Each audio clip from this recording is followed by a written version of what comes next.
Саламатсыздар урматтуу биздин Москвадагы мекендештер, көрүүчүлөр, угуучулар.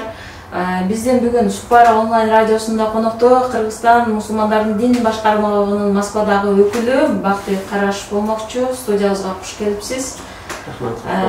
Анда эмесе ошо сурообуз, ошо Москвадагы мусулмандардын дин башкармалыгы кандай иштерди аткарып келатат, эмне жумуштарды жасайсыздар, анан ушуларга алгач токтолойлу, анан сөздү уланталы.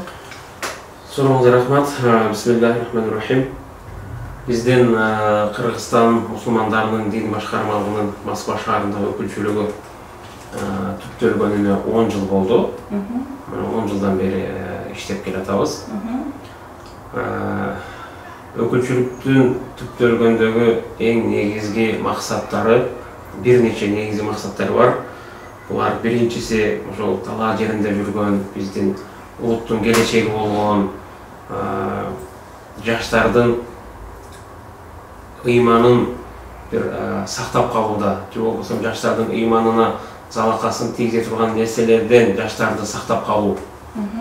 Демек, ыйман жаатында таалим, тарбия, окутуу жаатында бул биринчи ишибиз. Мындай айтканда, ушул жердеги биздин мекендештердин диний сабаттуулугун жогорулатуу, аз дагы болсо. Андан кийин ошол ыйман, дин желегинин астында мекендештерибиздин ынтымагын бекемдөө. Андан кийин ошол эле мекендештерибиз менен биргеликте бир жакадан баш бир жеңден кол чыгарып, элибизге, журтубузга бир пайда алып келүү, колубуздан келип турган учурдун талабы болгон ар кандай иш-аракеттерди жасап, кызмат кылуу элибизге. Ушул максатта иш алып барабыз, негизги максаттарыбыз. Анын ичинде ошол динибизде болгон ар кандай диний иш-чараларды, ар кандай саамалыктарды ошол мекендештер менен биргеликте уюштуруу.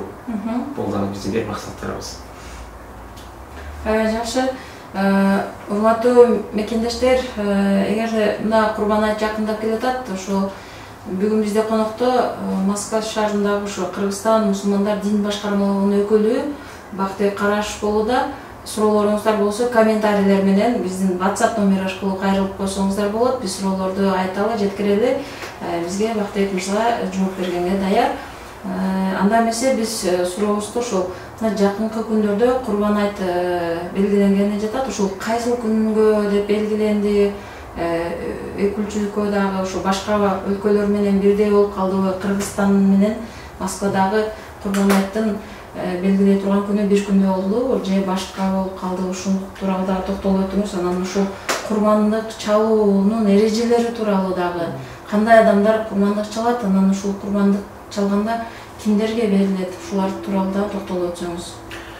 Рахмат. Бүгүн жума күнү эмеспи? 2 август биздин Кыргызстан, биздин мекенибиз Москвага салыштырмалуу 3 саат алдыда. Убакыт саат мезгил боюнча. Бүгүн эртең менен Кыргызстан мусулмандарынын дин башкармалыгынын аалымдар кеңеши өзүнүн токтомун чыгарды Курман айт тууралуу. Курман айт ушул август айынын 11 числосуна белгиленди бул Кыргызстанда. Анан бүгүн Москва шаарынын Борборус мечитинде Москва шаарынын муфтийи Илдар Хазрат Алиутдинов ал киши дагы жума кутбасынын учурунда Курман айт бул жылы 2019 жылы 11 август күнү белгиленет деп ал киши дагы жарыялады. Демек, биздин өлкөбүздүн дагы бул өлкөнүн дагы диний башкармалыктары бир күндө курмандык деп жарыялады. Кудайга шүгүр, бул да болсо баягындай кээ бир түшүнбөстүктөр, кээ бир суроолордун пайда болуусуна бөгөт коет, буюрса деп ишенебиз. Ал эми биздин муфтияттын Москвадагы өкүлчүлүгү ар жыл сайын түптөлгөндөн бери көздөй эле ошол биздин динибиздеги бир салт жөрөлгө болгон, биздин ата бабаларыбыздан бери келаткан курмандык чалуу иш-чарасын саамалыгын уюштуруп келүүдө. Бул жылы да Кудай буйрса уюштуруп атабыз. Москвадан 100 шакырым андан көрө аралыкта Серпухов деген шаар бар. Ошол жерден Кудай буйрса быйыл биз ошол жерге барып бодомалдарды сүйлөшүп акылдашып келдик, баасын бычып, ошол жерден барып, чогуу барып, курман чалып келебиз. Эми курбандыктын өзүнө токтолчу болсок, курбандыктын тарыхы бул биздин динибизде пайгамбарыбыз Мухаммад алейхиссалам Меккеден Мединага көчүп кеткенден кийин экинчи жылы кетип атканда ушул мындай биздин динибизде түптөлгөн орун алган пайгамбарыбыз алейхиссалам өзү курбандык чалган, ошондон бери бизге келатат. Эгерде андан ары көздөй дагы кетчү болсок теңирээк, анда бул Ибрахим пайгамбарга барып курбандык чалуу деген салт ошол кишиге дагы барып такалат. Андан ары көздөй кетсек, анда Адам атанын баласы Абыл менен Кабылга барып такалат. Айтор, жер планетасында Адам баласы жаралгандан бери көздөй эле мындай курбандык кылуу Кудай Таала үчүн, Кудай Таала ыраазычылык көздөп курбандык чалуу салт бул байытадан эле бар. Эми бул биз кыргыз тилинде курмандык деп колдонуп келатабыз адабий тилде. Бул биздин сөзүбүз, ошол курмандык деген сөз түпкүлүгүндө барып араб тилинен алынган бир сөз. Кыргыз тилине, араб тилинен кирип калган. Курмандык деген сөз өзү негизи араб сөзү болуп чыгат экен. Бул биз кыргыздын сөзү деп билип калабыз, бирок түпкүлүгүндө барып араб тилине барып такалат. Курман. Араб тилиндеги курба же болбосо курбан. Мындайча айтканда жакындоо дегенде маанини туюлган сөздөн келип калган бизге. Курбандык, курбан, курба бул сөздүн мааниси жакындоо. Мындайча айтканда адам пенде өзүнүн Кудай Таала менен болгон мамилесинде руханий бир түрдө Кудай Таалага жакындоо деген маанини туюндурат бул сөз. Бул бүткүл дүйнөдөгү бардык мусулмандар бул майрамды майрамдашат. Анан бул курбандык чалуунун өзүнүн бир нече шарттары бар. Кандай адам курбандык чалат? Же болбосо кандай адам курбандык чалса болот? Анын курбандыгы кабыл болот, курбандык катары. Бул биринчиден ошол курбандык чалып аткан адам мусулман болуусу кажет. Ошол Курман айтта адам курбандык чалып, анын курбандыгы кабыл болушу үчүн, анын курбандык катары бааланыш үчүн биринчиден мусулман болуусу кажет.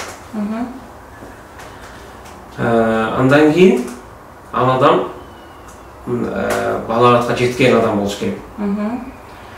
Андан кийин ал адам сапарда эмес, кыргызча айтканда тургун болуш керек. Мындайча айтканда ошол жашап турган жеринде туруктуу жашап аткан адам болуш керек. Эгер сапарда жүргөн болсо, анда чалуу важип болбойт да, милдет болбойт. Анан акыркысы ал эркин адам болуш керек. Эми азыр бул 21-кылымда кулчулук деген түшүнүк жок, бирок илгери болгон бул түшүнүк. Эми бул кулчулук деген түшүнүк кайсыл доордо адам цивилизациясынын тарыхында кайсыл доордо пайда болгонун биз билбейбиз бул. Бирок айтор өткөн кылымда бул нерсе болгон. Эми бүгүнкү доордо Кудайга шүгүр бул түшүнүк жок, мындай көрүнүш жок. Айтор адам эркин болуш керек. Мына ушул 4 нерсе адамдын курбандык чалуусуна милдет болуш үчүн ушул нерсе шарт. Анан курбандыкка кандай жан жаныбарлар, кандай үй жаныбарлары же дегеле кандай мал курбандыкка жарайт? Эчки, кой, уй, буйвол, төө, мына ушул нерселер жарайт. Тоокту, өрдөктү, газды курбандыкка чала албайбыз. Жылкы дагы чалынбайт. Чалынбайт. Жылы курбандыкка чалынбайт. Эми эчкиге токтолчу болсок, эчки ошол курбандыкка чалына турган эчки 1 жашар болуш керек. Эчки жетеке болсо 1 жашар болуш керек. Кой болсо дагы 1 жашар болуш керек. Бирок кээ бир аалымдар эгерде кой жанакы 1 жашка жете элек, 7-8 айлык, 9-10 айлык болсо, бирок жанагындай денеси чоң болуп, салмактуу болуп, эти көп болуп, 1 жашар койдой, 1 жашар кой берген этти бере тургандай деңгээлде болсо, анын көлөмү, анда ошол 6 айдан баштап ошол кой деген эмеге жете элек, козулар дагы жарайт дейт да, эмечи, 6 айдан жогору болсо. Ал эми эгерде уй же буйвол бул нерсени курбандыкка чалса, кимдир бирөө, анда бул 2 жаш болуш керек. 2 жаш болуусу шарт кажет. Анан кайрадан эле кээ бир аалымдар эгерде уй же бука 1,5 жаш болуп, 1,5 жаш же 1 жыл 6 ай же 1 7 ай, 1 жыл 9 ай болуп, бирок 2 жаштагы уй же бука берген этти берсе, анан да көлөмү сырткы көрүнүш ошондой деңгээлде болсо, анда жарайт деп айтат кээ бир адамдар. Ата негизгиси жакшысы албетте 2 жаш болгон. 2 жаш. Эгерде төөнү курмандыкка чалсаңыз, анда төө 5 жаш болуш керек. 5 жаштан ылдый төө курмандыкка жарабайт. 5 жаш болуш керек да. Анан эми ошо курмандыкка чалына турган малдын өзүнө байланыштуу шарттар ал аябай арык, же болбосо аксак, же улагынын жарымынан көбүн кесип салган, же улайгындан урам, же оорудан улам тиштеп түшүп калган, айтор ушундай эмне, же көзү сокур, ушундай бир мындай бир майып болбош керек да. Дени кары соо, бут колу соо, дене мүчөлөрү бүтүн соо мындай малды оорубаган керек. Оорубаган, аксабаган, көзү көргөн, жакшынакай, дени соо, жакшынакай, дени карды соо малды курмандыкка чалыш керек. Анан баягы эми баары өлөттөн карасам эмне, коюн же эчким же өлөйүн деп калыптыр, ооруп атат экен, же дагы бирдеме болуптур да айтор. Анан эми баары өлөп турбайбы деп коям.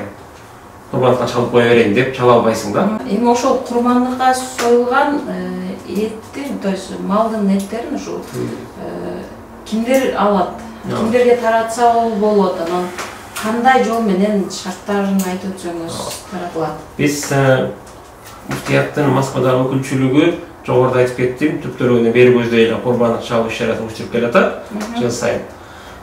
Курбандыкты чалгандан кийин бул пайгамбарыбыз алейхиссалам көрсөтүп кеткен жол, эң туура жол, сүннөт боюнча ошол курбандыкка чалынган малдын этин 3 топко, 3 бөлүккө бөлүп, бир бөлүгүн өзүңүз үй бүлөңүз менен жеп, бурдак жасап 5 конок эт асып, бир бөлүгүн конок чакырып, дос туугандарды, дагы бир бөлүгүн муктаждарга таратып берсе, ошол эң туура жол ошол.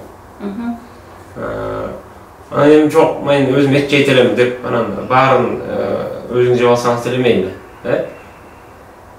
Анан биз мал сойгондон кийин бул жерде дагы Москвада дагы тилекке каршы кээ бир мындай эмгекке жарамсыз же болбосо ден соолугу жол бербеген биздин кээ бир мекендештерибиз бар. Анда эле бир топ эле тилекке каршы биз ошолорго таратып келебиз. Бул биринчи катмар. Анан бул жерде билим алып жүргөн, жогорку билим алып жүргөн биздин студенттерибиз бар, мекендеш студенттер. Алардын жатаканалары бар, окуу жайларда калтырып алып барабыз. Андан сырткары дагы биздин ушул жерде ошол өздөрү курбандык чалган, курбандык ээлери дагы өздөрү дагы алып кетишет, бир бөлүгүн алып кетишет. Анан курбандыктын дагы бир эмесин айтып кетейин да. Жанагы эчки кой деп эдикпи? Ооба. Ал нерсени бир үй бүлө, бүтүн бир үй бүлө, ата-эне бар, балдар, кыздар бар, балдары үй бүлө күтө элек, кыздары турмушка чыга элек, жаш баары бир үй бүлө бүтүн. Ошол бир үй бүлө бир кой курбандыкка чалат, же кошкор. Анан 7 үй бүлө биригип туруп, бир бодомал, уй, ошол эле бука же буй болболобу же төө айтор, 7 биригип курбандык чалса болот. Бир киши өзү салса деле болот бодомалды, бирок максимум 7 адам биригип туруп, бир ошо бодомал курбандыкка чалып, анан 7ге этин бөлүп алса болот. Анан бир айта кетчү нерсе бар да, өтө маанилүү нерсе. Ошол 7 киши же 6 киши, 5 киши айтор биригип туруп бир бодомал союп атканда, курбандык чалып атканда, бүт бардыгынын ар бир мүчөнүн, курбандык чалып аткан ар бир адамдын ниети ошол курман айттагы милдет болгон, важип болгон курбандыкты чалайын деген ниет менен чалыш керек. Эми ошонун атайын окула турган дуасы барбы, же жөн эле ичинен ниет кылып коюш керек? Ниет. Кыргызча эле, жүрөгү менен, көңүлү менен, акылында ниет кылыш керек. Ошол курман айттагы важип болгон, бизге милдет болгон курман айт, курбандык чалайын деп. Мисалы үчүн бир нече 5 киши биригип ошол курбандык чалып атса, мисалы үчүн, арасынан 4 деп коелу, мисалы үчүн, курбандык ниет менен чалып атат, а бирөөсү болсо эмне? Мен как раз эртең 12-чисолдо конок келбек үйгө. Баары эт деле алам да базардан. Ошо эт болуп калсын. Деген ошондой ниет менен чалса, анда жанагылардын калгандарынын дагы бүт баарын курбандык жарабайган.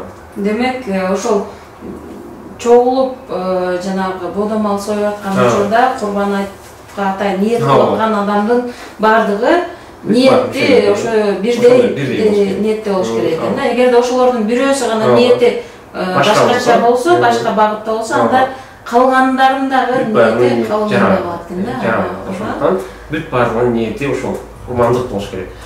Бул курмандыктын өкүмү абалы жөнүндө айтпекчи болсок, бул биздин Ханафи мазхабында колунан келген мүмкүнчүлүгү бар адамдарга, материалдык мүмкүнчүлүгү бар, физикалык мүмкүнчүлүгү бар дегенде жана жогору айтып өттүк эмелердин.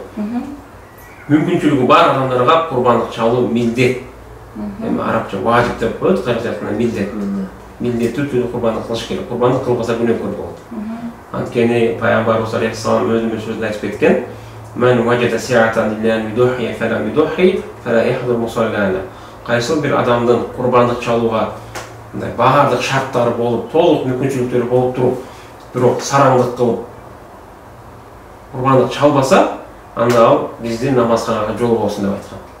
Эми ушул жерден мисалы сиз айтып атпайсызбы, жанагы толук болуш керек, анан ошо сапарда жүрбөш керек деп айтып белгилеттиңиз. Ошо биздин Москвадагы мекендештер сапарда жүргөн мусафир деп эсептелинеби, же булар туруктуу деп эсептелинип, алар да курмандык чалганга толук милдеттүүбү? Ушуну айтып өтсөңүз. Жакшы суроо. Биздин шариятыбызда эгерде бир адам өзү туруктуу жашаган жерден 90 чакырым чыгып кеткенден кийин, анан ошол барып токтогон жеринде 10 күн турам ошол жерде, 10 күн турам ошол жерде деген ошондой план менен, ошондой ниет менен барган болсо, ооба. Анда ал мындай мусафир болуп эсептелет. Андан көп болсо, анда ал мусафир болуп эсептелбейт. Мисалы үчүн сиз бир жака баратасыз бир айга. Жана барган жериңизде сиз уже 10 күндөн ашыкча убакытта болуп атпайсызбы? Мусафир болуп эсептелбей каласыз да. Демек биз Москвада эмгектенип жүргөн мекендештер бул жерде айлап жылдап жүрөбүз да. Москвага 10 күн келген жокпуз.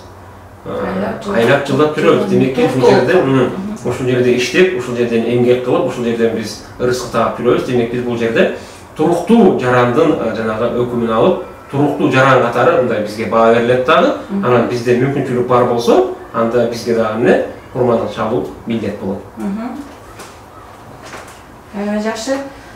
Биз мекендештерге кайрылай кетели. Урматтуу мекендештер, бүгүн бизде конокто Москвадагы биздин дин башкармалыгынын өкүлү Бактыбек Караш болууда.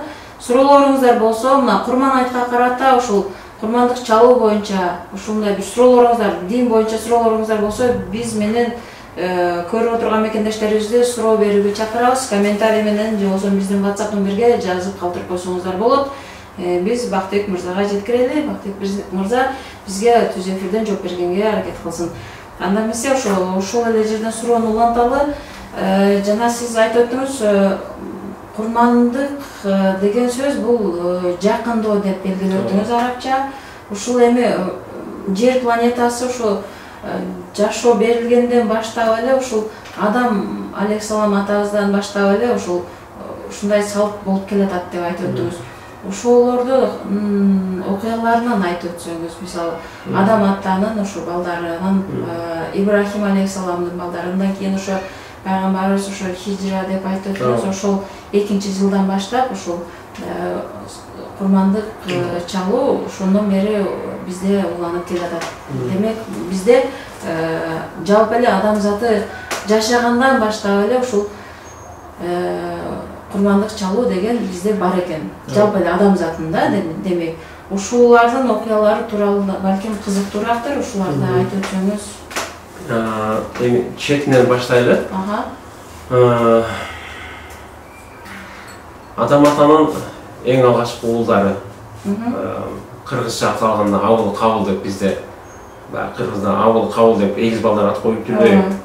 Бул да келип араб тилинде баягы Хабил, Кабил деп айтылат. Кыргызча айтканда Абыл менен Кабыл. Ошол Абыл менен Кабыл экөө бир тууган Адам атанын алгачкы балдары.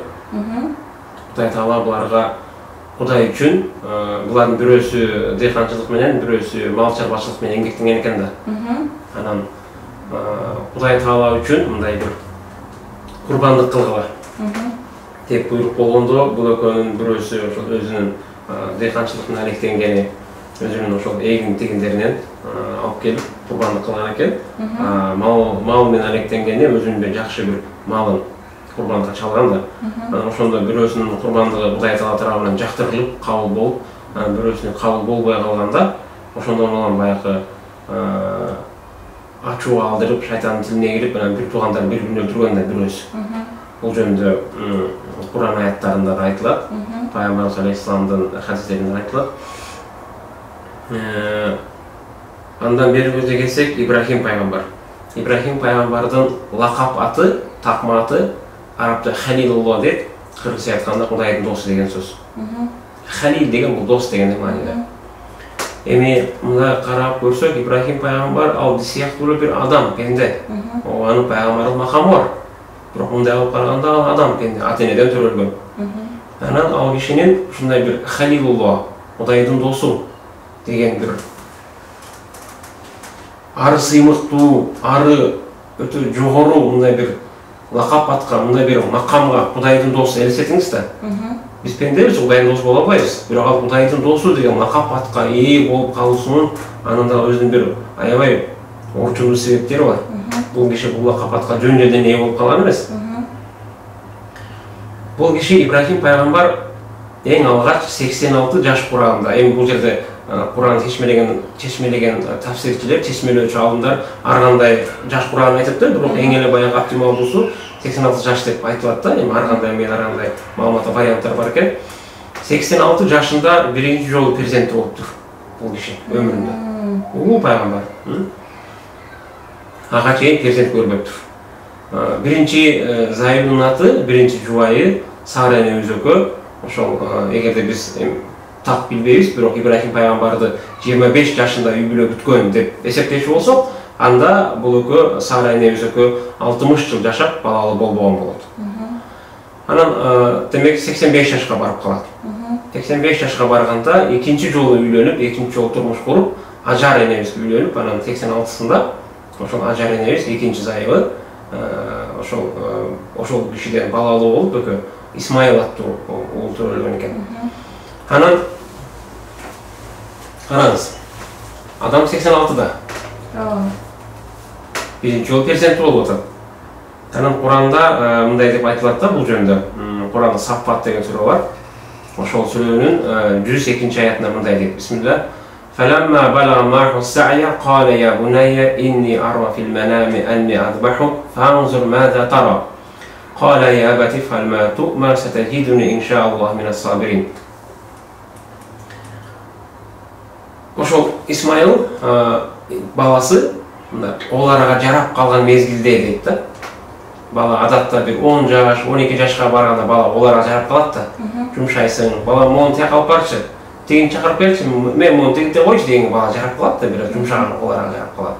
Ошондой мезгилде, ошондой куракта дейт, эми болжол менен 10 жаш деп коелу. Баласы Исмаил 10 жашка толсо, демек атасы Ибрахим канча барып калган болот? 96, 100гө чукулдап болгон жашы. Демек ошондой жашка барып калганда Исмаил оларга жарап, атасына жардам берип, ишке жарап калган мезгилде Кудай Таала ал кишиге анын Ибрахим пайгамбардын Кудай Таала болгон берилгендигин, анын ыкыласын сыноо үчүн анын түшүндө аян берип, Исмаил Ибрахим эгерде мени чындап сүйсөң, анда өзүмдүн эң кымбат нерсеңди, мындайча айтканда, жалгыз балаңды курмандыкка чалгын деп түшүндө аян берет. Биринчи жолу түш көргөндө бул түшүм шайтандан го деп ойлойт ал киши. Бирок экинчи жолу, үчүнчү жолу кайра түш кайталаганда демек бул Кудайдан экен деп эмне пайгамбарлардын түшү дагы аян болуп эсептелинет да. Анан ал киши өзүнүн Кудай Тааланын алдында Кудай Тааланын жана буйругун аткарууга белсинет. Эми караңыз, адам жаш 96-да, баласы кичинекей жаш, жалгыз баласы. Ооба, Ибрахим пайгамбар, ал пайгамбар, ал Кудай Тааланын буйругун эки кылбайт. Бирок ошону менен катар, ошол эле үчүн ал ким? Пенде. Ал пенде, ал ата. Анын да табиятында аталык мээрим бар. Бул нерсе Ибрахим пайгамбар үчүн аябай оор сыноо болду. Биз бүгүн бул студияда отуруп алып, түзөккө оңой айтып атабыз да, ушундай болгон экен депчи. Эми эгерде ошол кишинин ордуна өзүңүздү коюп көрсөңүз, инсан катары, жөн эле бир адам катары аябай оор сыноо. Кудай Таала ар бир пендени ал пенденин ыйманына, ыкыласына, анын акыл көрүнгөсүнө жараша сынайт. Бизди Кудай таалам сынабайт мындай орсоңо. Анткени бизди антип сынаса, биз сынып калабыз. Өтпөйбүз андай сыноодон. Анткени баланы курмандыкка чалбайсың, турган нерсе да, айтпасаң да түшүнүктүү. Ошондуктан Кудай таалам бизди антип сынабайт мындай орсоңо мененчи. Ибрахим пайгамбардын ыйман деңгээли ошончолук деңгээлде болгон, ошондуктан эмне? Аны ошондой сыноо менен сынап атат да. Анан бул киши эмне? Бул нерсени айтуу оор болду, бирок оор болсо дагы ал баягы өзүнүн анын пайгамбарлык сезими, пайгамбарлык жоопкерчилиги анын аталык мээриминен жогору турду да. Анан баласы айтып атат да: "Я буная, о менин балакайым", кичинекейинде беркелеп айтып атат. Мен Кудай таалам түшүмдө эмне? Кудай тааланын буйругу менен сени курмандыкка чалып атыптырмын. Сен кандай дейсиң деп баласы менен пикир салган, акылдашып атат да. 10 жашар баласы менен кандай дейсиң депчи. Эми жөн эле баса калып муздап койбойт да. Десе, тиги кичинекей баланын берген жообун карасаңыз, Исмайылдын алдында дейт: "Я абати, о атаке". Ал дагы ата деген жок, атаке деп атат да. Ифхал ма ту'мар. Эгер Кудай таалам буйруган болсо бул нерсени, анда эч экиленбестен аткарыңыз Кудайдын буйругун. Мен сабирин, сиз Кудай тааланын өкүмүн, буйругун аткарып аткан кезде менин аябай сабырдуу, кайраттуу экендигимди көрөсүз дейт да. Кичинекей баланын берген жообу, өспүрүм баланын атасына берген жообу. Биз бул окуядан эмнени алсак болот? Кудай үчүн өзүнүн эң кымбат нерсеси, жалгыз уулун курмандыкка чалууга даяр болгон Ибрахим пайгамбар. Ушундай бир берилгендик Кудай таала мунун алабыз. Эми Исмайылдан болсо эмне? Кудай үчүн өзүнүн тигил же бул материалдык баалуулуктарын эмес, керек болсо жанын курмандыкка чалганга даяр болгон адамдын сыпатын көрүп атабыз да. Биз бүгүнкү күндө эң кымбат нерсеңди эмес, кээ бир учурларда бизге баягы мекендештер жардамга муктаж мекендештер эме кайрылып келет, жардам сурапчы. Кээ бир учурларда 500 сом, 1000 сом чыкпайт кээ бир адамдардан. Демек бул үлгү ала турган окуя да. Демек андан кийин Кудай таалам эмне? Ал киши баласы курмандыкка чалууга даярдап, бычакты тартканда бычак өткөн эмес. Кудай таалам бычак бул макулук, темир. Кудай таалам өтпө десе өтпөйт.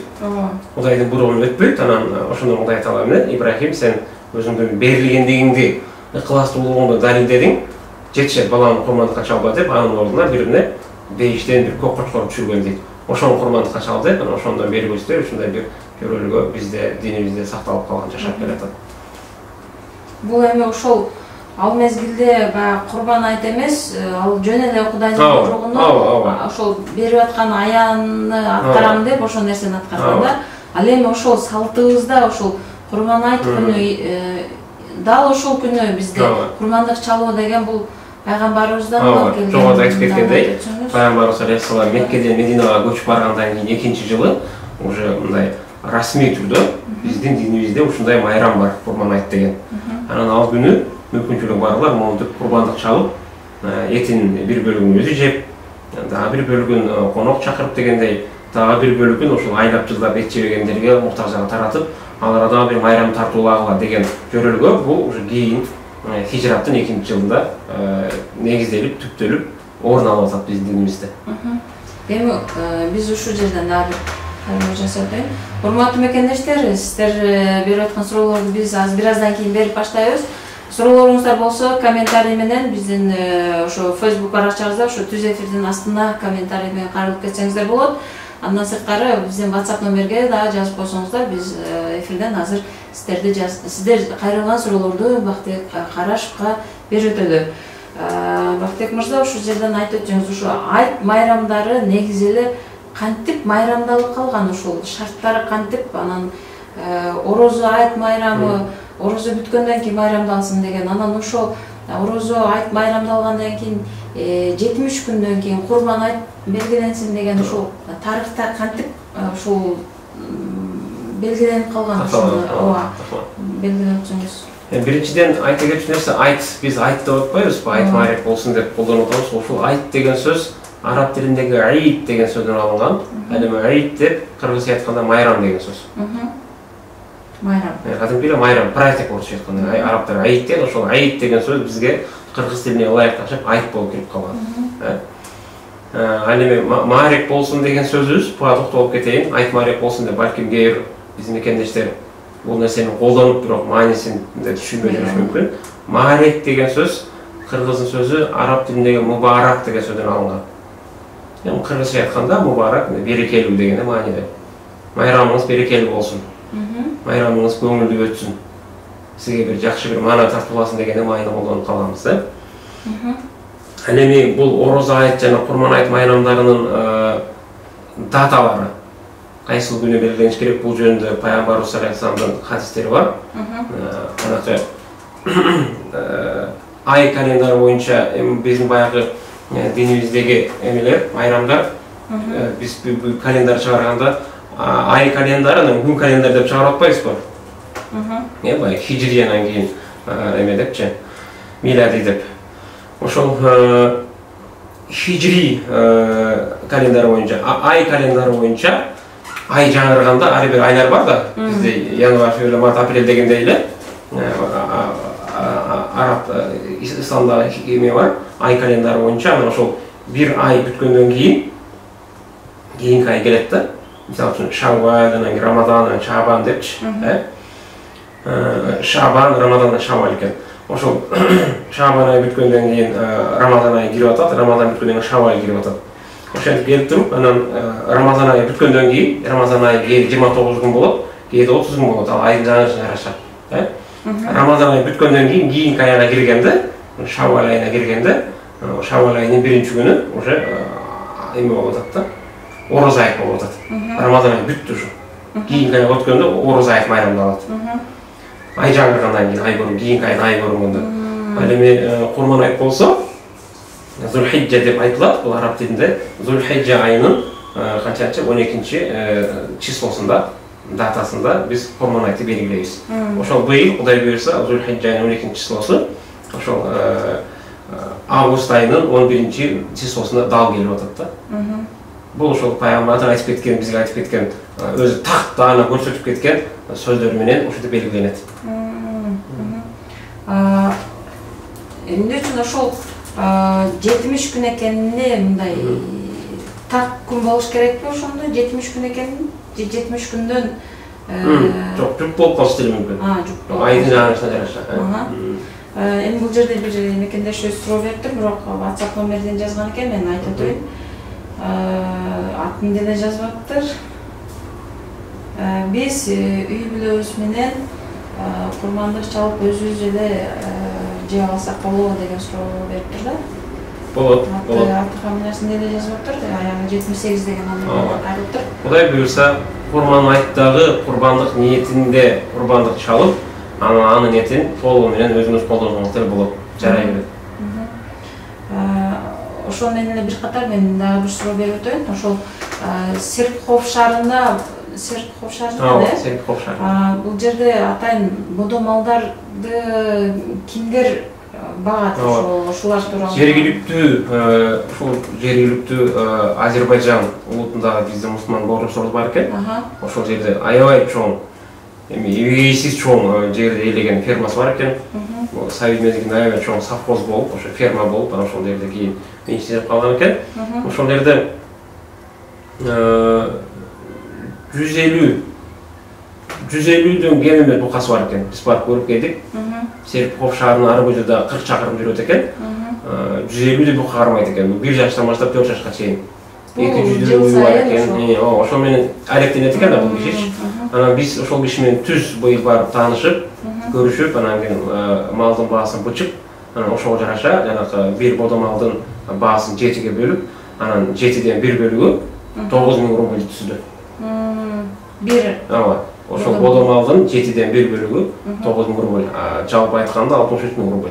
Демек 7 адам биригип туруп 9000 рубльдан топтоп барып курбанды чалып келсе болот ошол жактан. Биз болгону эмне? Бир уюштуруу иштеринде фермер менен ошол курбанды чалат элем деген ортосунда бир көпүрө болуу кызматын аткарып атабыз да. Жакшы, эми биз бул жерден кайра дин Москвадагы ошо дин башкармалыгы дареги кайсы жерде, бул жерден кайрылып жасап өтсөңүз болот, анан кандай иштерди жасап келатасыздар, анан ушул Москвада мекендештерди, мисалы ошонун арасынан биз билгенден окуу курстарыңыздар дагы бар, анан арабча үйрөнөм дегендер, Куран окуп үйрөнөм дегендер бар. Биздин арабызда ошондо кыз келиндердин дагы өзүнчө группалары, топтору бар экенин билебиз. Бирок ушуларга кеңири дагы токтолуп өтсөңүз, анан мекендештерибиздин суроолорунан дагы берүүтөйт. Урматтуу мекендештер, суроолоруңуздарды биздин WhatsApp номерге же болбосо ушу комментарий менен калтырып койсоңуздар болот. Ошо прямой эфирдин астына, түз эфирдин астына. Анда билсе биз Артек Мырзага сөз берели. Биздин өкүлчүлүгү Волгоградский проспект станциясында Мельников көчөсү 3-үй 7 корпусда жайгашкан. Ошол жерде биздин жигиттерибиз да, кыздарыбыз да ошол жерде.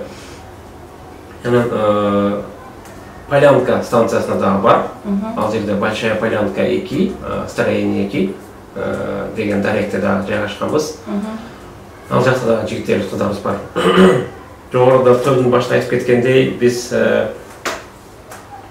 ар бир улут, ар бир эл өзүнүн тили менен, өзүнүн улуттук каза салты менен, маданияты менен, диний ишеними менен уникалдуу. Ошонус менен улут. Биз дагы демек ошол жерде бөтөн эл бөтөн жерде жүрөбүз. Албетте бөтөн эл бөтөн жерге келгенде айрыкча жаш адам, жаш адамдар, жаш жигиттер, жаш кыздар жашоодо мындай бир турмуштук тажрыйбасы аз, мындай бир жарандык, инсандык позициясы толук калыптан элек жаштар. Ошондой адамдар мындай бөтөн эл бөтөн жерге келгенде баягы байдер кожо жок, байдер кожо жок дегендей бир аз мындай Москва өзү мындай бир орусча город грехов деп коет эмес, күнөөлөрдүн шаары, бир өзүнүн баягы кыргыздын баласы экендигин, кыргыздын кызы экендигин унутуп коюусу, өзүнүн улутуна таандык баягы ыйман, ынсап, адеп, ахлак, жүрүм турум ушул нерселерди унутуп коюшу толук ыктымал. Анткени Москва ушундай шаар да. Ошондуктан биз ыйман сабактарын учурганбыз, жалпылай айтканда ыйман сабактары. Ал жерден биз нөлдөн баштап алифбей үйрөтөбүз, андан кийин Куран окуганды үйрөтөбүз, андан кийин Куранды жөнүндө окуй бербей, эрежеси менен туура окугандай, фонетика деп коет эмеспи, фонетика менен туура окуганды үйрөтөбүз. Андан сырткары адал арамды ажыраткан баягы шарият өкүмдөрү, эми арабча фых деп коет. Ошол ислам негиздерден китебибиз бар, аны окутабыз. Анан өзүбүздүн мазхаб негиздөөчүлөрүбүз, бул шарият өкүмдөрү боюнча мазхаб негиздөөчүбүздүн, биздин ишеним боюнча, акыйда боюнча мазхаб негиздөөчүбүздүн өмүр баяндарын окутабыз. Анан жалпы адамзатка үлгү болгон пайгамбарыбыз алейхисаламдын өмүр баянын, анын аябай куттуу сахабалардын өмүр баяндарын изилдейбиз, айтып, ушундай предметтер бар. Жаштар, жигиттер, кыздар ар ким өзүнчө бөлүнүп окуйт, бири-бирине кошулбай, өзүнчө топтор менен. Балдарга, жигиттерге агайларыбыз, кыздарга эжекелерибиз бар. Өзүнчө бөлүп сабак берет. Анан мен жаштарды чакырып кетет элем. Жаштык бул дагы Кудай Тааланын берген бир чоң жакшылыгы. Бирок жаштык биз менен өмүр бою жүрбөйт. Ошондуктан жаштыкты туура пайдаланып, убакытты туура пайдаланып келип, кандай болгон күндө дагы кайсы жерде жүрбөйлү, биз баары бир мусулмандын баласыбыз. Биз туулганда мусулманча азан айтып ат койгон кулабыбызга, биз бул дүйнөдөн өткөндө мусулманча жууп, мусулманча кепин деп коет. Кааласак, каалабасак да. Демек, мен ошол жаштарды келип билим алууга, үйрөнүүгө, аз да болсо динибизди үйрөнүүгө, иманыбызды бекемдөөгө чакырат элем.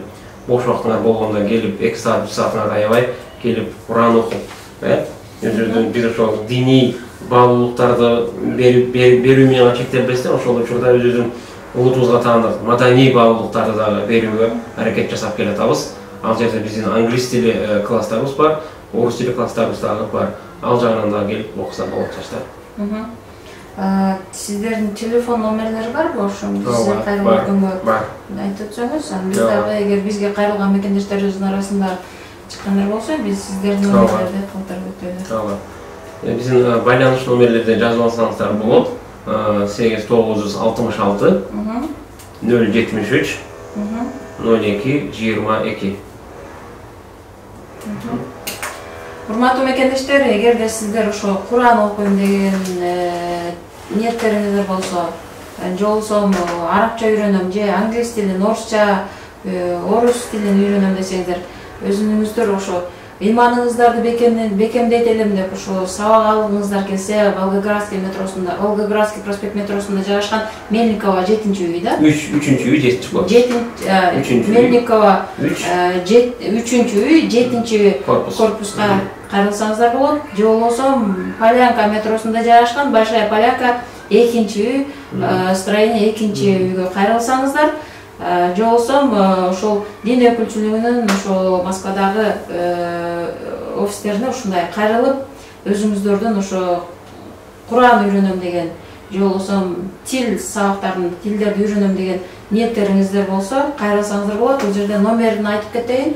8966-073-02-22 телефонуна кайрылып, жазылып, сабак алсаңыздар болот. Анда эмесе биз бул жерде бир мекендешибиз суроо берген экен, аны айтып өтөйүн. Мекендешибиз жатыр 50-60 деген номер менен кайрылган. Атын жазып атыр, бирок тилекке каршы. Москвадан бир койду бир үй бүлө союп жесе болобу? Же 2 үй бүлө союп жесе да болобу деген суроо бериптир. Аты жөнүңүздөрдү да жазып койсоңуздар, балким түшүнүктүүрөөк болот деген. Ушундай. Бир үй бүлө, жана жогоруда айтып кеттик, мисалы үчүн ата-эне бар, анан бала карасы бар. Балдары үй бүлө бүтө элек, кыздар жумушка чыга элек, бүт бардыгы ата-эненин карамагында. Ата-эненин кароосунда. Ошондой үй бүлө баары биригип туруп, бир кой соёт. Бир кой курмандыкка чалат. Анан ошол сыяктуу 2 үй бүлө биригип, бир койду курмандыкка чала албайт. 2 үй бүлө бириккенде бир койду сойгонго болбойт. Бир үй бүлө чалыш керек да өзүнчө. 2 үй бүлө чогуу чала албайт. Эгерде мисалы үчүн үй бүлөдө улуу балдары же улуу кыздары турмуш куруп ата-энесине бөлүнүп кетсе, баласынын оокаты бөлөк, кызынын оокаты бөлөк. Андай балдар ата-энеси менен чогуу курбандык чала албайт. Ал өзүнчө үй бүлө болуп, бөлөк түтүнү бөлөк болгондон кийин ал өзүнчө курбандык чалат. Демек, бул жерден дагы белгилеп өтүш керек экен. Мисалы мен өзүм дагы ошо койдун акчасыны ата-энеме салып коем да. Бул жактан аял киши болгончо мен өзүм сойгонго мүмкүнчүлүгүм жок болуп калып, ошону сиздер курмандыкка чалып, ошол бөлүп берип, өзүңүздөр жеп, ушундай ниет менен берип коем да мен делечи. Ошол курмандыкты чалаарда бисмиллахын айтып, андан кийин Мадина эженин курбандыгы деп чалыш керек да. Курбандык сиздики да, сиз чалып атпайсызбы, сизге милдет да. Демек, сиздин атыңыздан Аллахым, бисмилlah, Аллаху акбар. Мен ата-энем ошону сойсо, мен атымды Мадинанын курбандыгы, Мадинанын атынан курбандык деп чалыш керек да. Алардын атынан эмес, сиздин атыңыздан. Анткени мен да ошо акыркы жылдар ошо жыл сайын ошо кой канча болуптур, ошо курмандыкка ылайык койлор канча десе, монча сом экен деп айтышат. Анан мен акчасын которуп ошо койду алып, өзүңүздөр союп коюңуздар деп эле берип коем да. Ошол туура болобу деген. Туура эле. Сиздин атыңызга чалыш керек. Эми ошол сиздер берип аткан үй бүлөлөрдөн ошол кандай үй бүлөлөрдү кантип тандайсыздар? Берип аткан мисалы 3 бөлүгү деп атасыз, 3кө бөлүнүш керек, 3 бөлүгүн ошо 1 бөлүгү ушундай колуна жок үй бүлөлөргө берилиш керек деп айтып өттүңүз. Жана студент балдарга деп айтып өттүңүз. Андан сырткары үй бүлөлөрдү тандап. Өзүңүздөргө маалым. Биз жанагы ороза айында ороза битирип чогулат да. Анан ороза битирип чогулганда ошо элден түшкөн каражатты ошондо муктаж үй бүлөлөргө бөлүп беребиз да. Анда муктаж үй бүлөлөрдүн тизмеси бизде бар да. Сакталып турат. Керек болгондо ушундай курман айтта же орозодон кийин ороза тараткан дароо чалып эле. Андан сырткары дагы бизде жардам сурагандар аябай көп болот. Муктаждыкка каршы ар кандай себептерден муктаж болуп калган мекенечтерге келип турат. Алардын тизмеси бирдей турат. Ошол тизме боюнча эле чала коебуз да. Анан бул жактагы мугалим болуп эмгектенген биздин аксакал агайларыбыз бар, эжекелерибиз бар. Ошолор аркылуу студенттерге чыгабыз. Жатаканаларга. Ошентип таратабыз. Эми бул жерде дагы бир мекендеши суроо бериптир. Аял кишилерге тиешелүү экен.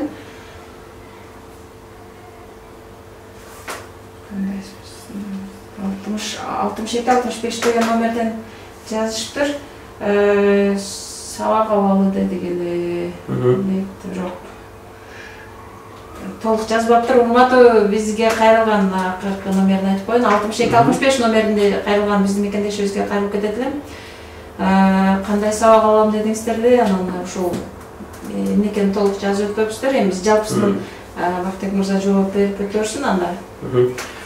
Жалпы эле урматтуу мекендештер, Москва шаарындагы биздин агай-энелерибиз, эже карындаштарыбыз жогоруда айтып кеткен номерге байланышсаңыздар, биз сиздер менен байланышып, кайсыл күнү саат канчада кайсы жерге келиш керек, кантип келиш керек, эмне алып келиш керек, ал жөнүндө эфирден сырткары кенен маалымат беребиз дагы.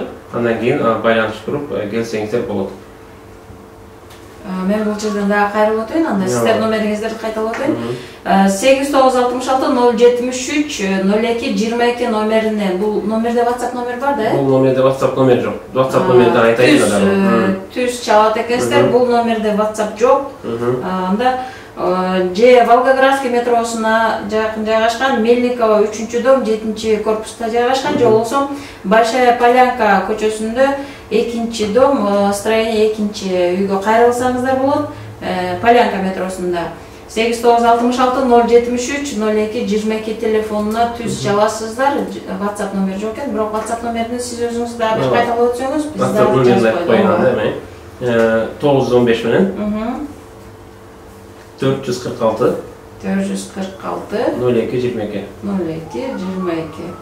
Урматтуу мекендештер, бизде ошол суроолоруңуздар болсо, курмандыкка, балким ошол сабак алуу боюнча, тил курстарын үйрөнүү боюнча сабак окуңуздар келсе, ошол өзүңүздөрдүн ыйманыңыздарды бекемдегиңиздер келсе, бизде Москвадагы Кыргызстан мусулмандарынын дин башкармалыгынын Москвада өкүлчүлүгү бар. Ошол өкүлчүлүктүн ошол даректерине кайрылып, окуу курстарынан өзүңүздөрдүн мындай керектүү суроолоруңуздарга жооп алып, же болбосо сабак алып окусаңыздар болот. Курстар бар экен. Телефондорун жазып алсаңыздар болот. 8966-073-02-22 номерине түз байланышка чыгасыздар, же болбосо WhatsApp номерине 8915-446-02-22 номерине WhatsApp номерине жазып кайрылсаңыздар болот. Анда эмесе Бактыбек мырза, биз сурообузду уланталы, мекендештерибизге кайрылып кетели. Бизде эфирди жыйынтыктай турган мезгил аз калды. Суроолоруңуздар болсо берип калыңыздар. Эгерде азыр мүмкүнчүлүк болбосо, комментарий менен же болбосо түз эфирдин астына калтырып койсоңуздар, биз Бактыбек мырзага жеткиргенге аракет кылалы. Бактыбек мырза, ошол мына Москвадагы биздин мусулман кыргыздардын арасында ошол акыркы жылдар 10 жылдан бери иш алып барып келатат экенсиздер. Ошол мекендештерибиздин арасында динге болгон көз караш кандай болуп келатат? Сиз айтып өтүп атасыз, жана Москва деген город грехов деп атасыз да. Бирок ошол эле шаарда көп жакшылык иштер дагы болот. Анан жанагы кээ бир учурлар болот да, жакшылык жаман иш бир жүргөн учур болот. Ошол жакшылык иште эмнелер болот? Нике кыйдырган учурлар болот, же болбосо бир той топурга чакырган учурлар болот, же болбосо коомчулук менен чогуу иш алып барган учурлар болот. Ошолар кандай өтүүдө? Сиздер менен коомчулук менен, Москвадагы коомчулук менен, элчилик менен, жалпы эле Москвадагы кыргыз мекендештер менен кандай иштерди алып келатасыздар, коомдук иштерди? Алгач биздин коомдук уюмдар менен, элчилик менен болгон мамилелерди айтып кетейин. Азыркы биздин Кыргызстандын Россия Федерациясындагы элчиси Алипбек Эшенкулович менен мамилебиз жакшы, тыгыз. Ал киши бизди артыраптуу, биз жасап аткан иштерди колдоп келатат. Бул биз жасап аткан иштер аябай керек экендигин, зарыл экендигин түшүнүп, туура түшүнүп, туура кабыл алып, жардам берип келатат. Колдоо көрсөтүп атат. Андан сырткары коомдук уюмдардын өкүлдөрү менен, аксакалдар кеңеши менен, диаспора өкүлдөрү менен дагы баары менен байланышыбыз бар. Керектүү учурларда чогуу чаран ар кандай иштерге чогуу катышып атабыз. Анан эмне жумуштар жасап атабыз бул жөнүндө, бул коомдук иштерден. Бул жылына бир ирет өткөрүлчү, апрель айында өткөрүлчү Пайгамбар Мухаммед алейхиссаламдын туулган айын белгилөөдө өзүңөргө маалым, арабча Мавлид ан-Наби дейт. Ушул иш-чараны өткөрүп келатабыз 10 жылдан бери. Быйыл акыркы ушул 2019-жылы 21-апрелде үй бүлө бекем, эл бекем аттуу тематикага биз программа өткөрдүк. Анткени бул Москва жергесинде болобу, же өзүнүн мекенде болобу айтор үй бүлө институту мындай biraz biz kaalagандай, biz ойлогондой, же болбосо биздин ата-бабаларыбыздын аң сезимдегидей бекем күчтүү мындай боло албай калдык да. Үй бүлө маселеси, ажырашуулар, үй бүлөдөгү түшүнбөстүктөр, ары кандай келишпестиктер аябай көп болгондуктан ушундай иштерди өткөрдүк. Андан сырткары биз Орозо айында мусулмандардын, биздин мекендештердин башын бириктирип, алар ынтымакка чакырып, бир арага келип, ооз ачыруу кечелерин уюштурабыз. Бул өзүбүздүн чакырган кафелерде болсун, биздин кеңселерде болсун. Андан сырткары Москва шаарынын муфтияты, Москва шаарынын өкмөтү менен биргеликте Минская көчөсүндө Шатер Рамадана деп аябай чоң иш-чара өткөрөт. Ал жерде өткөрдүк быйыл 1,5 кишиге Рамадан шаар болду ал жерде. Андан сырткары Курман айт иш-чара өткөрүп атабыз. Андан сырткары биздин жигиттер ошол айт майрамдарында, 2 айт майрамында мечитте жанагындай волонтерлук, ыктыярчылык кызматтарды аткарып келатышат. Айтор андан сырткары кайрымдуулук жагы. Биз колубуздан келишинче ошол мекендештерге кайрымдуулук иштерин жасап келатабыз. Деги эле жаштарды тарбиялоодо, улуттун келечеги болгон жаштарды тарбиялоодо, аларды түзүү салууда дагы бир топ алгылык иштерди жасап келатабыз деп айта алам. Жакшы, бул жерде сизге салам жолдоптур, Тария деген мырза. Алейкум ассалам. Фамилиясын толук айтып өтөйүн. Бул жерде Тария Талайбекович, биздин жана массаж жасаган балдардын бири го дейм. Надыр экен, Медер Бишкектин окуучуларынан. Тария Талайбекович мырза, бактыппын мына жигит дейт. Аллах ыраазы болсун сиздерге дейт. Ошо сизге салам жолдоп турам. Бирге болсун, тайталам ыраазы болсун. Сизге мындай сүрөттүр, ошо намаз окуйм дедим эле. Урматтуу мекендештер, бизге ошо суроолор болсо кайрылып кете бериңиздер. Биз суроолоруңуздардан айтып өтөйүн. Негедир бул жерде WhatsApp номерде аттарын жазып деле коюптур. 88 96 деген номердеги бир мекендешибиз жазыптыр. Намаз китептерди сиздерден каяктан сатып алсак болот деген суроо болуптур бул жерде. Бул суроого жооп берип. Ооба, намаз китептерин жана андан сырткары дагы башка диний адабиятты биздин ошол жогоруда айтып кеткен 2 кеңседен алсаңыздар болот. Болгарас проспект метросундагы кеңседен дагы, Полянкадагы кеңседен дагы алсаңыздар болот. 2 жакта тең бар. Сиздердин иштөө убактыңыздар кандай болот ушуну айтып? Биздин жумуш убактыбыз биз мындай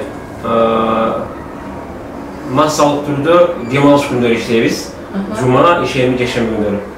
Эртең саат 9-дан кечки саат 9-га чейин. Башка күндөрү, жумуш күндөрү биздин мекендештер баары иштеген элебиз да. Ооба. Кечиндеси гана сабактар болот. 7ден кийин, 7де башталат. Алар жумуштан чыгып, сабак кетишет да. Шарт түзгөнсүздөр. Саат канчага чейин аларга? Ал 7ден 10-га чейин.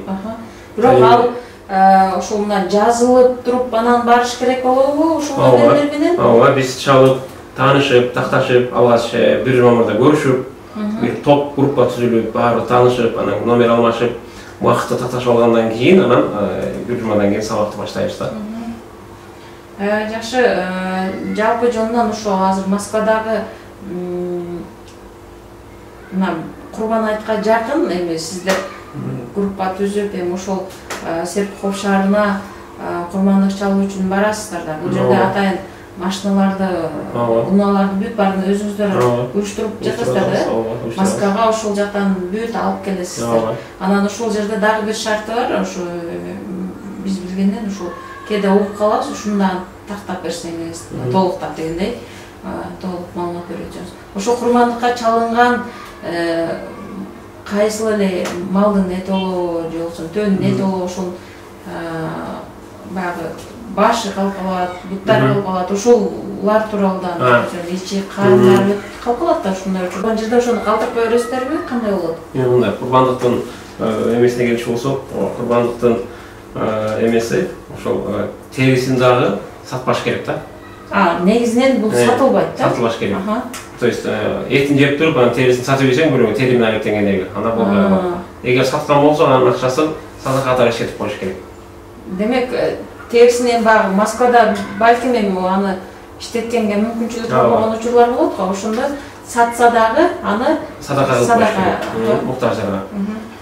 Эми ишеги карындарын, баштарын былтыр өткөн жылы мен өзүм Москвага келгениме 1,5 жыл болду да. Былтыр биринчи жолу курбандык чалдык. Анан баштарын биздин ошол жердеги курбандык чалган мекендештер, курбандык ээлери, анан курбандык кызмат кылган жигиттер алып кетишти үйлөрүнө. Ишеги карындарын деле ошол жерден жууп, тазалап, ошол жерден бөлүп бердик. Ошо биздин кыз келиндер ишеги карындарын жууп, анан алып кетишти. Алар да биз сатпайбыз да. Бөлүп эле эт менен кошуп анысын да беребиз. Муктаж адамдарга да. Ооба.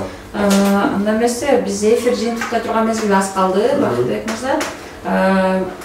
Урматтуу мекендештер, суроолоруңуздар болсо берип калыңыздар. Балким азыр көрбөй аткан болсоңуздар, кийинчерээк болсо деле кайрылып коюңуздар. Биз анан Бактыбек мырзанын өзүнө жибергенге аракет кылабыз. Эгерде кимдир бирөөлөр ошо ыйман жолунда жүргүм келет эле, ыйманды бекемдейт элем деген ошо ниетиңиздер болсо, бизде ошол Кыргызстан мусулмандарынын дин башкармалыгынын Москвада өкүлчүлүгү бар. Ошол өкүлчүлүктүн офистерин жазып алыңыздар, сактап калыңыздар өзүңүздөргө. Волгоградский проспект метросуна жакын жайгашкан Мельникова көчөсүндө 3-үй 7-чи корпуста. Экинчи офиси болсо Полянка метросунда, Большая Полянка, 2-үй, строение 2-үйгө кайрылсаңыздар болот. Жолсом баштап телефон чалып туруп, WhatsApp номерлерине кайрылып өтсөңүздөр, ал өздөрү толук маалыматты берет. Барып жазылып, тил курстарын окуп үйрөнсөңүздөр болот. Куран окуп үйрөнсөңүздөр болот, намаз окуганды үйрөнсөңүздөр болот, ыйман жолунда жүргүм келет эле деген мекендештер болсо, ыйман бекемдей турган мекендештериңиз болсо, кайрылыңыздар. Бактыбек мырза бүгүн бизде Супара онлайн радиодо конокто.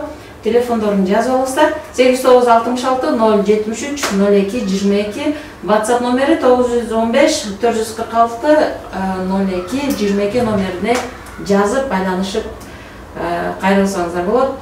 Анда эмесе Бактыбек мырза, ошо бүгүн негизи эле мына Курбан айт өтөт. Курбан айттан кийин деле ошол быйылкы жылдын эсебинен ошол Москвадагы мусулмандардын дин башкармалыгынын өкүлчүлүгүндө жакынкы иш пландар, максаттарыңыздар, жакынкы күндөрдө кайрылып кете турган максаттарыңыздарды айтып өтсөңүздөр болот. Мына Кудай буйрса 10 күндөн кийин биздин эң жакынкы планыбыз Курман айт. Бул самалыкты белгилөө, курманды чалуу. Андан кийинки сентябрь айынын 27-28 числолорунда биз пайгамбарыбыз алейхиссаламдын эң улуу жолдошторунун болгон Абу Бакр жана Омар ибн Хаттаб деген инсандар өткөн. Ошолордун өмүр баянынан Чария деген китеп бар. Ошол китептин биринчи томунан бул Абу Бакр Сыддык менен Омар ибн Хаттабтын өмүр баянын өз ичине камтыган китептен бир китеп жарыш уюштуруп атабыз. Биз ошо мына жылдын башынан бери көздөй, ушул жылдын январь айынан бери көздөй жылдын аягына чейин 5 китеп койгонбуз. План. Биздин окуучуларыбыз, же болбосо окуучулар эмес, каалаган Москвадагы китеп сүйөрмандары, окурмандар ошол китеп окуп, конкурска, китеп сынакка, жарышка катышса болот. Биз биздин мазхаб негиздөөчүбүз Имам Азам Абу Ханифанын өмүр баянынан конкурс өткөрдүк. Январь айында, март айында биздин ишеним боюнча мазхаб негиздөөчүбүз Имам Матуридинин өмүр баянынан конкурс болду. Андан кийин кечөөкү июнь айынын ортосунда биз Пайгамбарыбыз алейхиссаламдын өмүр баянынан конкурс кылдык. Эми Кудай буйрса сентябрь айынын аягында 27-28 числолорунда Чария деген китептин биринчи томунан конкурс болот, жарыш. Андан кийин Кудай буйрса жылдын аягында башка китептен болот. Мен айтайын дегеним, жалпы Москвадагы мекендештерди, жаш жигиттерди, кыздарды, улуусун деле кичүүсүн деле бир киши айткан экен, китеп окубаган адам тааныбаган киши сыяктуу деп. Мен мына бир китеп окуганга эметет элем да. Чакырат элем, үндөйт элем. Өмүр өтүп атат, Facebook чукулай бербей, телефон чукулай бербей кечкелеп, кээ бир мындай бир адамдын руханиятын тойгузган, адамдын жан дүйнөсүнө азык болгон китептерди окууга чакырат элем. Жакшы. Ошол мына Чария деген китеп серия болуп чыгат да бул эми. Биринчи тому, экинчи тому биринчи томунда 2 чария, анан калган да улантыр. Абу Бакыр Сыдык анан Омар бин Хаттабтын экөөнүн баягы. Конкурс чыгарганда кандай конкурс болуп табылат? Эмнесине көңүл бурасыздар? Же ошол Абу Бакыр Сыдык, Омар бин Хаттаб тууралуу тарыхтан айтып бериш керек болобу? Жок, китебибиз бар. Мен китебимди алып келип бериптирмин. Китеп бар. Биздин кеңседен алсаңыздар болот. Окуп, анан китептин ичинен суроолор болот. Китептин ичинен эле. Китептин ичинен 100 суроо болот. Анан ошол 100 суроону ким толук жооп берсе, Кудай буйрса биздин баалык белектерибиз бар. Бул жерде дагы бир суроо бар экен. Москвадагы кыргыз мекендештерибиздин арасынан ажыга кеткендер барбы деген суроо бар экен. WhatsApp'tan кайрылып бир. Россиянын жарандыгын алган, Россиянын паспортун көтөрүп жүргөн мекендештер кетсе болот. Маселе жок. Сиздер аркылуу кетеби ошо сиздер жардам бере аласыздарбы ушундай учурда? Биз мындай учурда жергиликтүү Москванын муфтият менен тааныштырып коюу гана жардам бере алышы мүмкүн, бирок биз өзүбүз жибере албайбыз. Аны биздин башкы кеңсебиз Кыргызстанда муфтият алектенет бул иш менен. Ал эми Кыргызстандын паспорту менен ажыга барса, бул жерге аябай татаал дешет. Россиядан учуп кетүү, Кыргызстанга барып эле ошол Кыргызстанга кетсе маселе жок кетесиз. Бул жерде ошо мен өзүм кызыккан суроону берейин дагы. Сиздер жылда ошо Крокус Сити Холлдо баягы Мавлид ан-Набийин өткөрүп келатасыздар, баягы пайгамбарыбыздын туулган күнүнө карата иш-чара. Ошол жерде ошол эле иш-чаранын ичинде ошо баягы элдин ичинен бар да баягы сиздер ажыга барууга путевка берген учурлар болот да. Жана кичи умра деп коесуздар, ага деле бересиздер. Аларды кимдер берет? Мисалы сиздер өзүңүздөрдүн иш-чараңыздардын ичиндеги же болбосо анын ичинде спонсорлор береби сиздерге?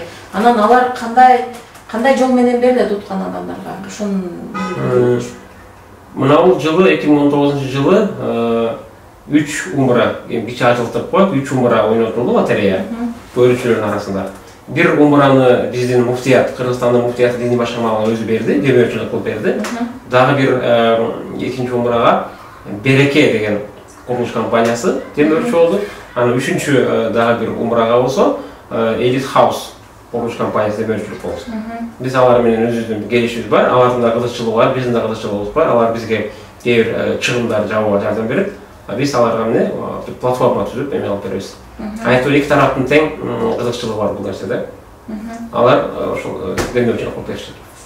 Анан бул жерде бир Элиза деген эжеге суроо бергенде, көп балалуу үй бүлөлөргө сиздердин жардамыңыздар кандай болот деген суроо бар. Мындай, биз жогоруда айтып өттүм, колубуздан келишинче гана ошол баягы кайрымдуулук иш жасаганга аракет кылабыз да.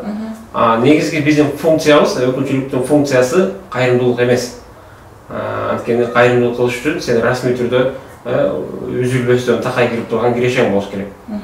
Биздин андай кирешебиз жок. Такай кирип турган, ошондуктан биз колдон келишинче гана бизге келсе, кайрылса, арыз жазса, анан коомчулукка кайрылып, колдон келген жардамды беребиз. Жакшы, бул жерде дагы бир мекендеши суроо бериптир. Искендер Бурана деген Москвадагы салынып аткан мечит жөнүндө сурайын деген дейт. Ушул тууралуу маалымат алгысы келген мекендешибиз окшойт. Рахмат сизге, Искендер мырза. Бул мечит Москванын ичинде эмес, өзүңүздөр билесиздер, Москванын сыртында, областты көздөйт. Ошол башында баарыбыз сыйлаган, баарыбыз урматтаган Байыматов Урмат Ажиматов деген эжебиз бар, аксакал эжебиз, жакшы ул эжелерден. Ошол кишинин демилгеси менен, ошол кишинин эмгеги менен, мээнети менен мечит курулуп атат. Ал жерде кыргыз айыл экен, бир топ кыргыз үй бүлөлөр барып, ошо жашап атышыптыр, келечекте дагы көбөйөт деген үмүт бар ал жерде. Жергиликтүү тургун болуп эткендер. Ошолорго буюрса ошол мечит ошол жердеги жалпы мусулмандарга кызмат кылат. Бирок ал мечиттин курулушуна биздин өкүлчүлүктүн эч кандай бир тилекке каршы биздин бир ал жерге салымыбыз же тиешебиз деле жок. Анткени биз эженин өзүнүн инициативасы. Эженин эмгеги, эженин инициативасы. Биз эми ал жерге барып мечит куруугидей анчалык деңгээлде эме андай бир чоң, күчтүү, акчасы көп эме эмеспиз да. Жакшы, анан бул жерде сизге ошо бир кабыл тилек жазып кетип, Урият Данышпановна Мажитова деген эжеке жазыптыр. Ишиңиздерге ийгилик деп жазыптыр. Рахмат, сизге да ийгилик. Анда эмесе, урматтуу биздин мекендештер, Курман айт тууралуу дагы суроолор болсо, комментарий менен же болбосо WhatsApp номерлерибизге кайрылып коюңуздар. Биз Бактыбек мырзанын өзүнө жибергенге аракет кылабыз. Эфир жыйынтыктары турган учурубуз келип калды. Урматтуу мекендештер, дайым биз менен чогуу болуңуздар.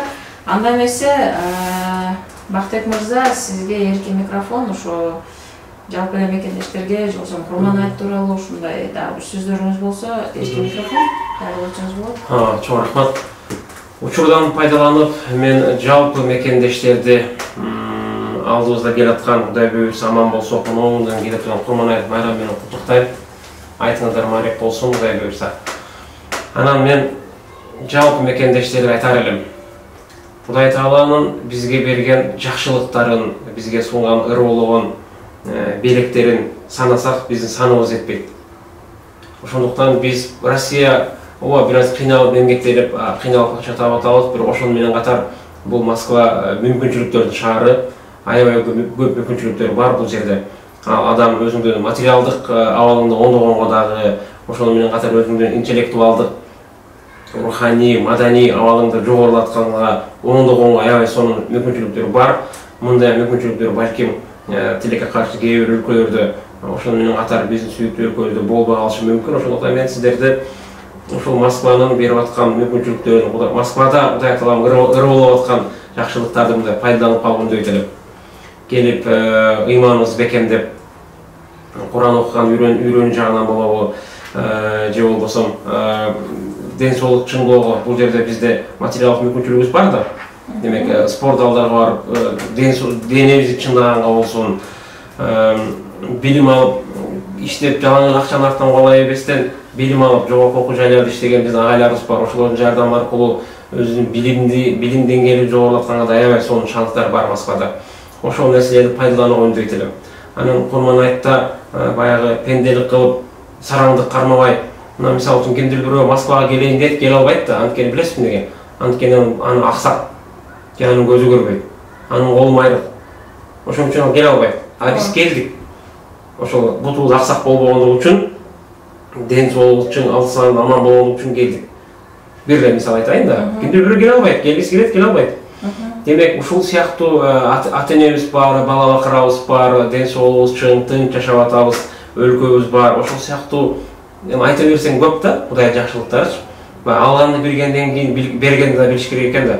Ана пайгамбар айтат эмеспи? Берген кол алган колдон жогору депчи. Анан кеч келе алуучу колдон боло бербей, мындай берүүчү колдон болсо, ошол нерсени үйрөнсөк деген нерсени айткым келет да.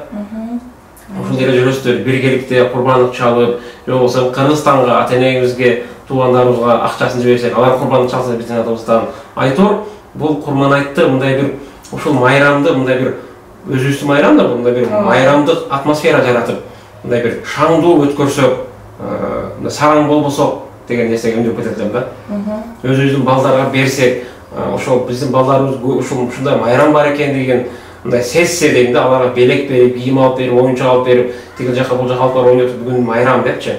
Айтор өзүбүздүн бир кыргызга таандык, мусулманга таандык майрамды бир мындай бир популярдаштырсак деген пикирди айтып кетет мекендештерге. Бул демек мунун пайдасын дагы ушул жерден кайрылып айтып өтсөңүз, ушул курмандык чалганда кандай пайдасы болот? Куранда бир аят бар да, Хаж деген сүрө бар. Ошол сүрөнүн 37-аятында Кудай Таала мындай дейт: Бисмилlah. La yanalallahu luhumuha wala dima'uha walakin yanaluhu at-taqwa minkum.